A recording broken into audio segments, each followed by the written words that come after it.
Hello my dear lovely student, good evening all of you.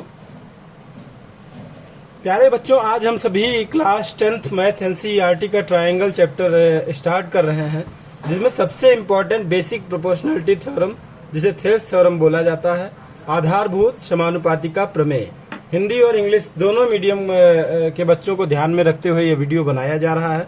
आप लोग उम्मीद करते हैं कि ढेर सारा प्यार और सपोर्ट देंगे इस चैनल को।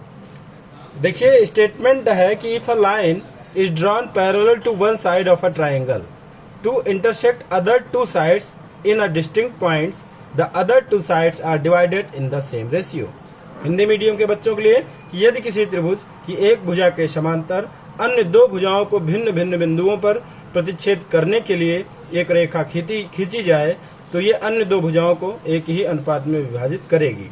और देखिए, स्टेटमेंट के अकॉर्डिंग ही यदि किसी त्रिभुज की एक भुजा के समांतर, ये देखिए एक भुजा BC के समांतर DE भुजा के समांतर अन्य दो भुजाओं को AB और AC को भिन्न भिन्न बिंदुओं पर प्रतिच्छेद करने के लिए, अब देखिए ये DE AB को D पर प्रतिच्छेद कर रहा है और DE AC को E पर प्रतिच्छेद कर रहा है, खींची जाए तो वह अन्य दो भुजाओं को एक ही अनुपात में विभाजित करेगा, AD और अपॉन DB और AE अपॉन EC, ये प्रूव करना है। अब देखिए गिवन में क्या लिखा है कि triangle ABC in which a line parallel to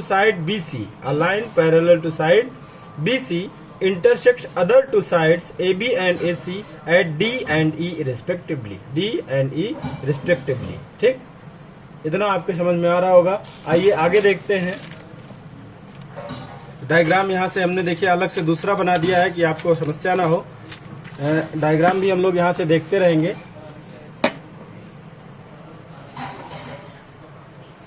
ठीक, अब देखिए इसमें प्रूफ क्या करना है कि AD बाई DB और AE बाई EC, इसका दोनों का रेशियो आपस में इक्वल होगा। तो इसमें हमने कंस्ट्रक्शन क्या करा है, कंस्ट्रक्शन में लिखा है कि let us join BE and CD।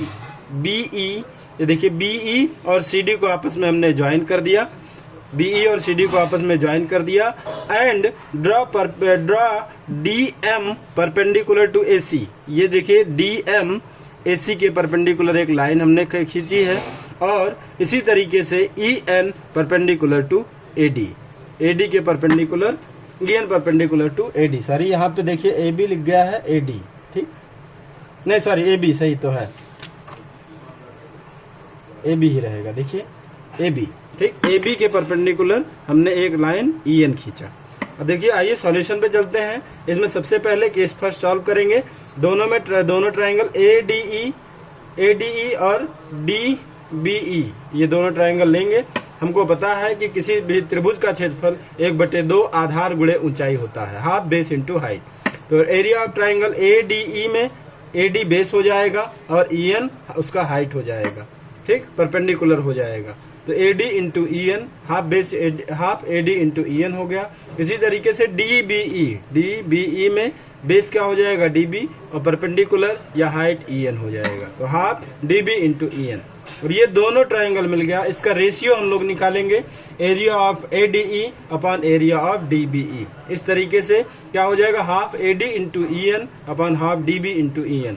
देखिए हाफ हाफ कैंसिल हो जाएगा, EN और EN कैंसिल हो जाएगा, क्या आ जाएगा AD अपॉन DB। इसको नया इक्वेशन थर्ड हमने मान लिया।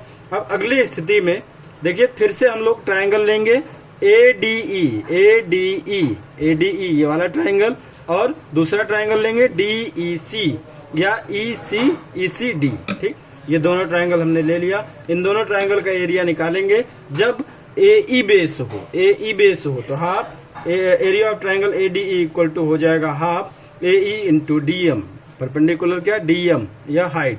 ठीक, इसी तरीके से एरिया ऑफ ट्राइंगल ECD में बेस ले लेंगे EC और परपेंडिकुलर DM। ठीक, तो हाफ EC इंटू DM। अब इन दोनों का रेशियो निकालेंगे तो half ADE area of ADE upon area of ECD equal to half AE into DM और हाफ EC इंटू DM। देखिए इसमें हाफ हाफ कैंसिल हो जाएगा, DM कैंसिल हो जाएगा, क्या आ जाएगा AE अपॉन EC। ठीक, तो area of ADE upon area of ECD equal to AE upon EC। अब बेटा हम लोग ये जानते हैं कि एक ही आधार पर बने त्रिभुजों के क्षेत्रफल आपस में बराबर होते हैं। Area of triangle on same base are equal. ठीक, तो देखिए DE बेस है और DE बेस पर ट्राइंगल DBE और ECD ये दोनों ट्राइंगल इसी बेस पर बन रहे हैं, तो इन दोनों के एरिया आपस में इक्वल हो जाएंगे। तो ये ECD और यहाँ पे देखिए DBE, इन दोनों के एरिया आपस में इक्वल हो जाएंगे। तो हम चाहे तो DBE की जगह ECD राइट कर दें या ECD की जगह DBE राइट कर दें। तो हमने क्या किया है, यहाँ पे ECD की जगह DBE राइट कर दिया है। तो area of ADE upon DBE equal to क्या हो जाएगा, AE अपॉन EC। अब देखेंगे तो इक्वेशन नंबर 7 और इक्वेशन नंबर 3 में RHS दोनों का सेम है। तो जब RHS दोनों सेम है तो LHS भी आपस में इक्वल हो जाएगा। इस तरीके से AD upon DB equal to AE upon EC, ये दोनों आपस में इक्वल हो जाएगा। यही BPT थ्योरम है, यही थेल्स थ्योरम है, बेसिक प्रोपोर्शनल थ्योरम है। कर दिखाओ कुछ ऐसा कि दुनिया करना चाहे आपके जैसा। Thank you.